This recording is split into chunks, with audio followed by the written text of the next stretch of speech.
एक घने जंगल में टोनी अपनी बेटी टुनटुनी के साथ रहती थी। एक दिन टोनी की बहन की मौत लंबी बीमारी से हो जाती है। तब टोनी अपनी बहन के घर जाती है।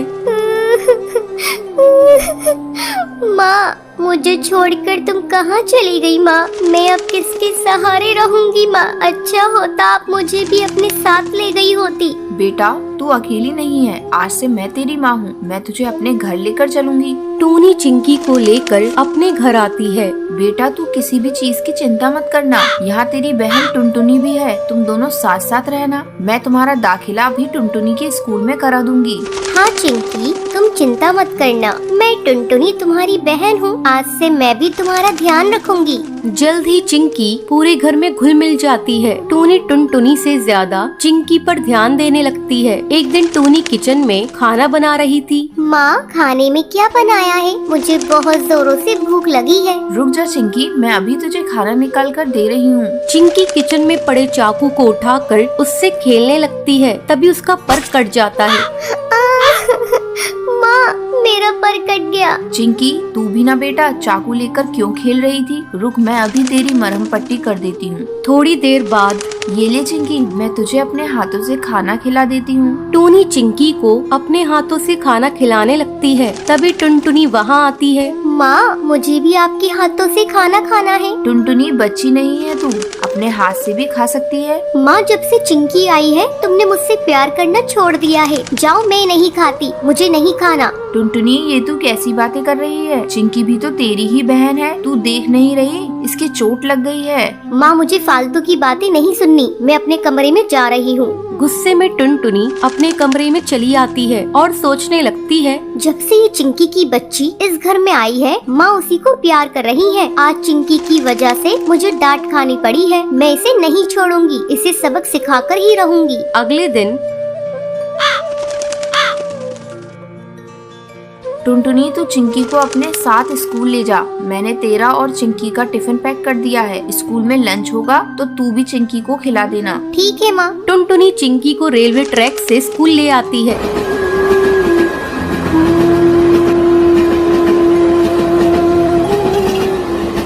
दीदी, तुम मुझे कहाँ से स्कूल ले जा रही हो? मुझे डर लग रहा है। चिंकी तो बेकार में डर रही है। मैं तो रोज इसी रास्ते से स्कूल जाती हूँ। तू मेरे पीछे पीछे आ। अचानक टुनटुनी का पैर पटरी में फंस जाता है। दीदी, क्या हुआ? चिंकी, मेरा पैर पटरी में फंस गया है और निकल नहीं रहा है। तभी ट्रेन की आवाज आती है। दीदी, लग रहा है ट्रेन आ रही है, जल्दी करो। चिंकी, मेरा पैर नहीं निकल रहा है। ऐसा लगता है जैसे मैं अब नहीं बचूंगी। मैं तुमसे बदला लेना चाहती थी, लेकिन देखो ना, मैं ही इसमें फंस गई। किसी तरह चिंकी टुनटुनी का पैर पटरी से निकालती है। चिंकी, मेरी बहन, अगर आज तू नहीं होती तो मैं इस दुनिया में नहीं रहती। उस दिन के बाद से टुनटुनी को एहसास हो जाता है और वो अपनी बहन चिंकी चिड़िया के साथ खुशी खुशी रहने लगती है।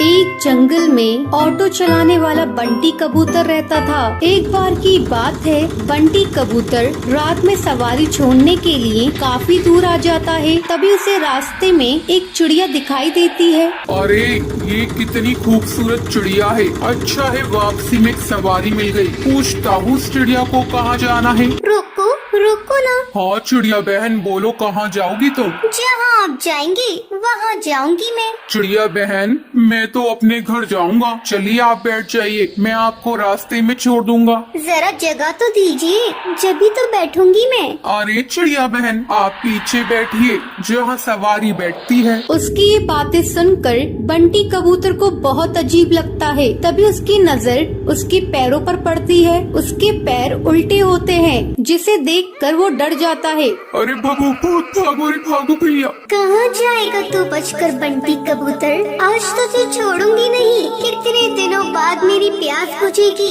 इस रास्ते पर कोई आता भी नहीं था, अब तू आया है मेरा शिकार।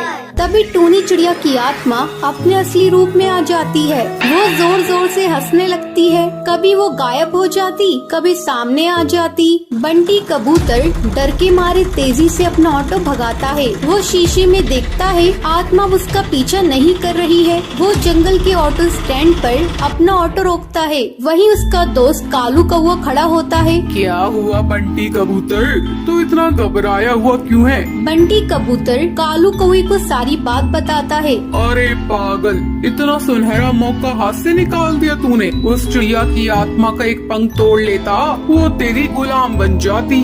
अरे भाई माफ कर मुझे, मेरी जान बच गई, आज वो ही काफी है मेरे लिए। ये कहकर बंटी कबूतर वहाँ से चला जाता है। कालू कौवा अपने मन में सोचता है, ये तो डरपोक पागल है, इतना सुनहरा मौका गवा दिया। ये पूरे जंगल पे राज करता। चलो कोई नहीं, कल रात में उस जगह जाऊंगा और उस भूतिया चिड़िया का पंख तोड़कर ले आऊंगा। अगले दिन कालू कौवा अपना ऑटो लेकर उसी जंगल के रास्ते पर जाता है। वहाँ पर एक चिड़िया खड़ी होती है। रोको रोको ना, ऑटो रोको, मुझे जाना है।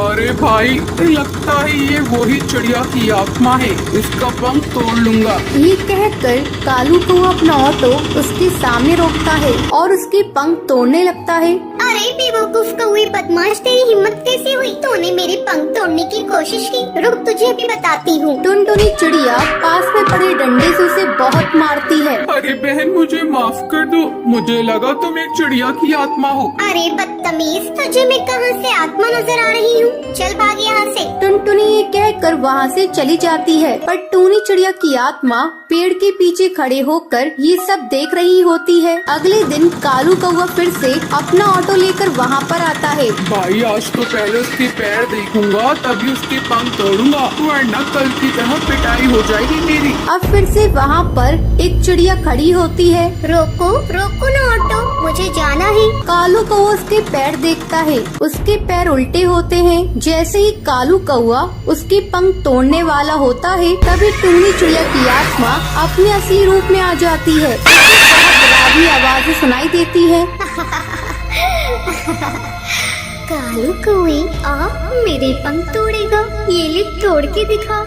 टूनी चिड़िया की आत्मा कभी उसके सामने आ जाती, कभी उसके पीछे। वो उसे बहुत मारती है। मुझे माफ कर दो चिड़िया की आत्मा, मैं आगे से कभी भी ऐसा नहीं करूँगा। मुझे जाने दो, मत मारो। क्यों छोड़ दूं तुझे? तू जैसे मन चले बदमाश पक्षियों को मारना ही तो मेरा लक्ष्य है। तुम जैसे लालची पक्षियों को जीने का कोई हक नहीं।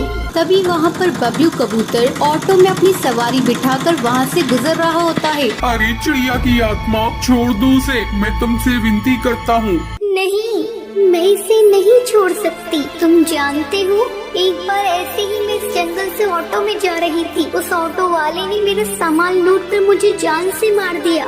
जब से जो भी मुझे लालची पक्षी दिखाई देता है, मैं उसे जान से मार देती हूँ। तभी सुंदरी कौवी बोलती है, अरे टूनी चिड़िया, तुम सही कह रही हो, तुम्हारे साथ गलत हुआ है, लेकिन तुम भी सही नहीं कर रही हो। ना जाने कितने पक्षियों को तुम मार रही हो। वो सब उसे बहुत समझाते हैं। वो कालू कौवे को छोड़ देती है। मुझे माफ कर दो, तुम सब सही कह रही हो। मैंने अपने इंतकाम पूरा करने के लिए ना जाने कितने पक्षियों के परिवार को तोड़ा है, पर अब नहीं।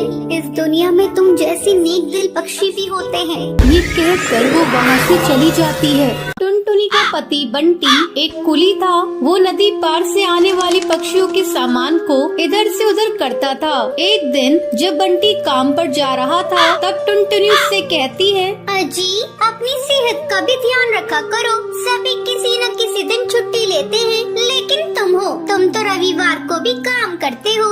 अरे पगली, अगर काम नहीं करूँगा तो घर कैसे चलेगा? तू तो माँ बनने वाली है, बच्चों का खर्चा बढ़ेगा। अगर काम नहीं करूँगा तो अपने बच्चों को अच्छी जिंदगी कैसे दूंगा? आपसे तो बात करना ही बेकार है। ये लीजिए पोटली, इसमें मैंने रोटी और चावल रख दिए हैं, समय से खा लीजिएगा। नहीं टुनटुनी, आज मेरी तबीयत कुछ सही नहीं लग रही है। कुछ भी खाने का मन नहीं कर रहा है। काम से आऊँगा तो खा लूँगा। बंटी बिना खाना लिए काम पर चला जाता है। टुनटुनी को क्या पता था कि बंटी से उसकी ये मुलाकात आखिरी थी। उधर बंटी बेहोश होकर बहती नदी में गिर जाता है और वहीं डूबकर मर जाता है। टुनटुनी भागी भागी अस्पताल जाती है।